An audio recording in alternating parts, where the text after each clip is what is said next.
La science nous a emmenés vers des sommets incroyables. Elle a brisé des barrières, défié la gravité et réécrit l'histoire. Mais parfois, ces avancées ont un coût. Et si je vous disais que le premier pionnier de l'espace n'était pas un humain? Et si je vous disais qu'elle n'a jamais eu le choix? En 1957, une petite chienne errante nommée Laika est devenue le premier être vivant à orbiter autour de la Terre. Mais il y avait un problème. Elle n'était pas censée revenir. Son voyage n'était pas seulement un test de survie. C'était un moment qui a forcé l'humanité à se demander: jusqu'où sommes-nous prêts à aller pour le progrès? Et à quel prix? Aujourd'hui, nous plongeons dans une histoire qui a changé la science à jamais et qui nous a fait remettre en question l'éthique derrière chaque découverte. Avant que Neil Armstrong ne fasse son fameux grand pas, avant que Yuri Gagarin ne devienne le premier homme dans l'espace, il y avait Laika, la pionnière involontaire du cosmos. Une chienne errante ramassée dans les rues de Moscou, Laika a été choisie pour sa taille, son tempérament, et, soyons honnêtes, parce qu'elle n'allait pas se plaindre des conditions de travail soviétiques. L'URSS était dans une frénésie pour battre les États-Unis dans la course à l'espace, et après le succès de Sputnik 1, les scientifiques soviétiques ont reçu un délai très court: envoyer une créature vivante en orbite avant le 40e anniversaire de la révolution bolchevique. Le résultat? Sputnik 2, un vaisseau spatial non testé, construit à la hâte, et qui, pour l'anecdote, n'avait aucun mécanisme de retour. Le destin de Laika était scellé avant même qu'elle ne quitte le sol. Contrairement à Sputnik 1, qui n'était qu'une sphère métallique qui envoyait des bips dans le vide, Sputnik 2 devait accueillir un passager vivant, surveiller ses signes vitaux et survivre à l'environnement hostile de l'espace, enfin, pendant un certain temps. Les scientifiques se sont empressés de concevoir un système de survie qui fournirait de l'oxygène, de la nourriture et un système de refroidissement. Ils l'ont attaché dans un harnais minuscule à l'intérieur d'une capsule métallique exiguë, avec des capteurs qui suivaient chacun de ses battements de cœur.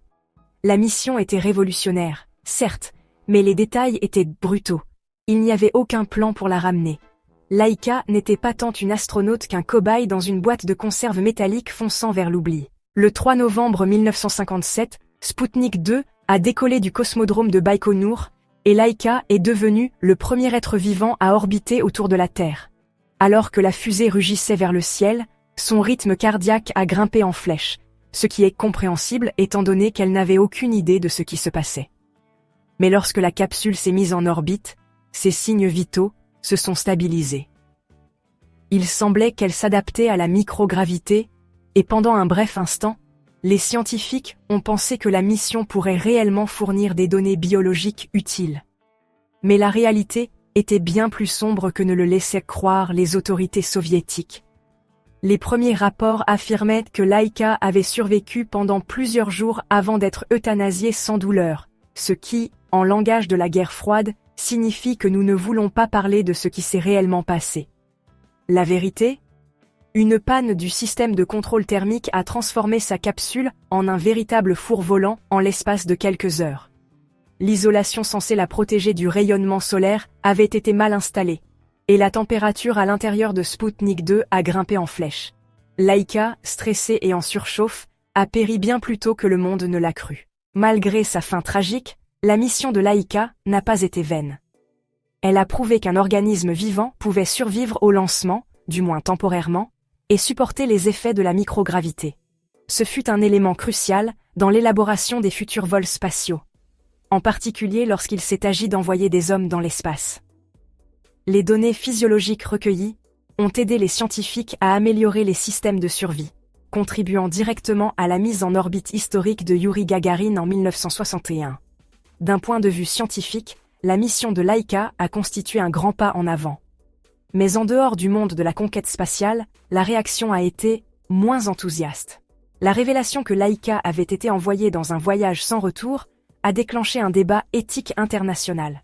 Les défenseurs des droits des animaux étaient indignés.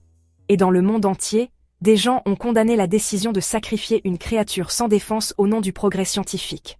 L'Union soviétique, quant à elle, était trop occupée à célébrer sa victoire technologique pour se soucier de l'opinion publique.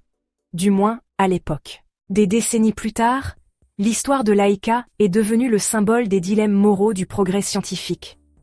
À mesure que la technologie s'améliorait, l'approche de l'humanité en matière d'éthique a également évolué, et les missions impliquant des animaux vivants sont devenues beaucoup plus humaines. Au début des années 2000, la Russie a finalement reconnu les problèmes éthiques liés à la mission de Laika.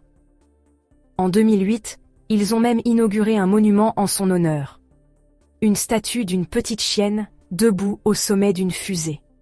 Parce que rien ne vaut des excuses gravées dans la pierre. Le voyage de Laika à bord de Sputnik 2 n'a pas été qu'une simple étape dans la conquête spatiale. Ce fut un moment de vérité pour la science et l'éthique. S'il a ouvert la voie aux vols spatiaux habités, il nous a également obligés à faire face aux implications morales de l'expérimentation et à la responsabilité que nous portons envers les vies que nous avons la charge de protéger. Son héritage perdure, non seulement en tant que pionnière du voyage spatial, mais aussi en tant que symbole de la relation complexe entre ambition scientifique et responsabilité éthique. Je vous laisse en discuter dans les commentaires.